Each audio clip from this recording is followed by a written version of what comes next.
as we mourn this terrible loss.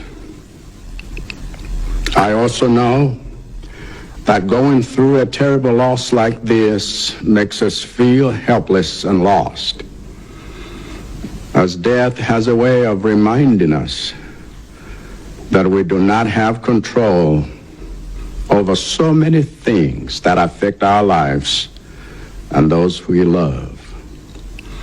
We feel helpless because we know that the people who perished in this tragic and terrible accident could have been any one of us.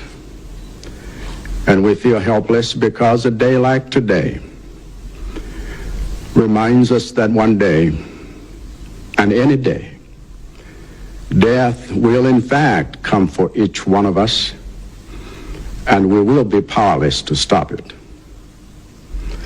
That aircraft is an aircraft I have myself used on similar trips. An aircraft that others had used just the day before. And an aircraft that the crew had just operated successfully just hours before. And yet, despite the track record of the aircraft and the experience of the crew, something terrible went wrong with that aircraft on its flight back to Lilongwe, sending it crashing down and killing everyone on board, and leaving us all devastated and asking ourselves questions whose answers cannot take away the pain and the helplessness we feel from this loss.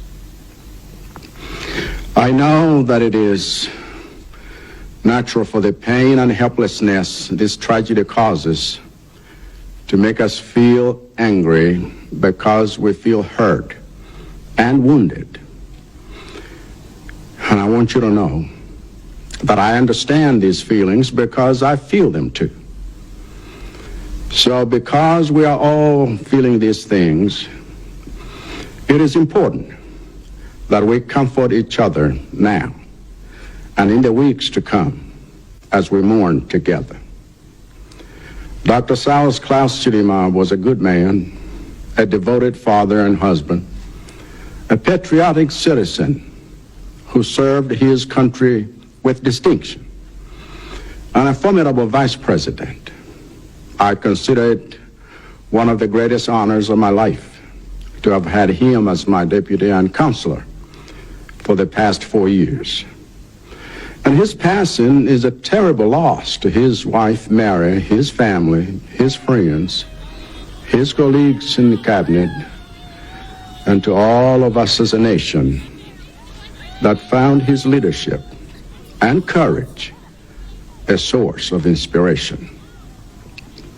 And I know that even the others who were on that flight were men and women of honor who served their country with distinction and whose families are left with broken hearts today. I'm profoundly sorry to all of you for this terrible loss. And I pray to God to comfort us all and to bind up our wounds as we mourn together as one nation under one flag. I want to thank Commander Fury and his MDF team for working through